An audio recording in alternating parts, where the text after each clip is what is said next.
Bacaan dari surat pertama Rasul Paulus kepada jemaat di Korintus. Saudara-saudara, coba ingatlah, bagaimana keadaanmu ketika dipanggil. Menurut ukuran manusia tidak banyak di antara kalian yang bijak, tidak banyak yang berpengaruh, tidak banyak yang terpandang. Namun apa yang bodoh di mata dunia dipilih oleh Allah, untuk memalukan orang-orang yang berhikmat. Dan apa yang lemah bagi dunia dipilih Allah, untuk memalukan yang kuat. Dan apa yang tidak terpandang dan hina bagi dunia, bahkan apa yang tidak berarti, dipilih Allah untuk meniadakan yang berarti, supaya jangan ada seorang manusia pun yang memegahkan diri di hadapan Allah. Tetapi Allah telah membuat kalian berada dalam Kristus Yesus, dan oleh Dia Kristus telah menjadi hikmat bagi kita. Dialah yang membenarkan, menguduskan dan menebus kita, maka, sebagaimana tertulis dalam kitab suci, barang siapa bermegah, hendaklah ia bermegah di dalam Tuhan. Demikianlah sabda Tuhan. Syukur kepada Allah. Referen, berbahagialah bangsa yang dipilih Tuhan menjadi milik pusakanya. Berbahagialah bangsa yang Allahnya Tuhan, suku bangsa yang dipilih Allah menjadi milik pusakanya. Tuhan memandang dari surga dan melihat semua anak manusia. Referen, berbahagialah bangsa yang dipilih Tuhan menjadi milik pusakanya. Sungguh, mata Tuhan tertuju kepada mereka yang takwa, kepada mereka yang berharap akan kasih setianya. Ia hendak melepaskan jiwa mereka dari maut dan memelihara hidup mereka pada masa kelaparan. Referen, berbahagialah bangsa yang dipilih Tuhan menjadi milik pusakanya. Jiwa kita menanti-nantikan Tuhan, Dialah penolong dan perisai kita.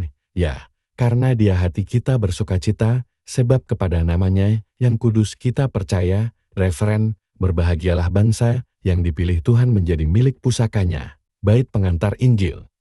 Perintah baru kuberikan kepadamu, sabda Tuhan, yaitu supaya kalian saling menaruh cinta kasih, sebagaimana aku telah menaruh cinta kasih kepadamu. Semoga Tuhan berserta kita, sekarang dan selamanya. Inilah Injil suci menurut Matius.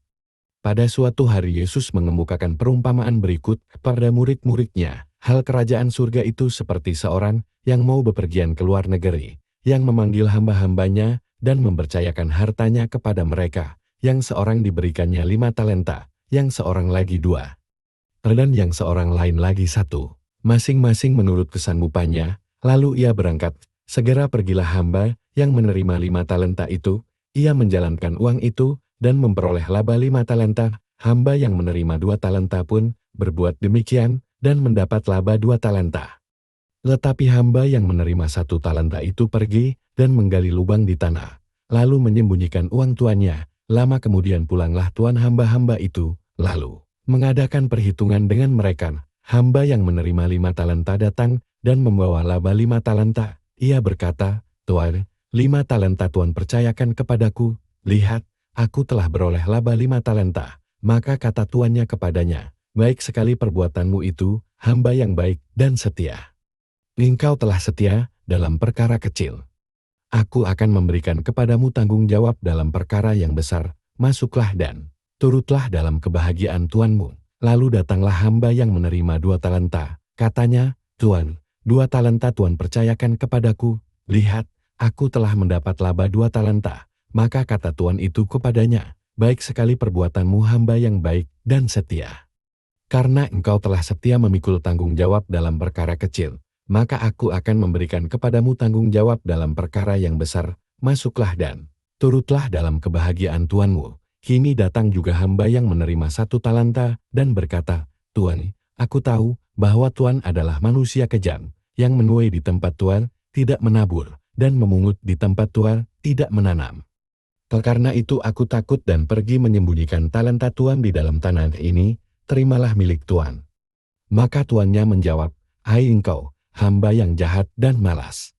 Engkau tahu bahwa aku menuai di tempat aku tidak menabur, dan memungut di tempat aku tidak menanam. Seharusnya uangku itu kau berikan kepada orang yang menjalankan uang, supaya sekembaliku aku menerima uang itu serta dengan bunganya. Sebab itu ambillah talenta itu daripadanya, dan berikanlah kepada orang yang mempunyai 10 talenta itu, karena setiap orang yang mempunyai akan diberi sampai ia berkelimpahan, tetapi siapa yang tidak punya, apapun yang ada padanya akan diambil, dan buanglah hamba yang tidak berguna itu ke dalam kegelapan yang paling gelap, di sanalah akan ada ratap dan kertak gigi." Demikianlah sabda Tuhan. Terpujilah Kristus.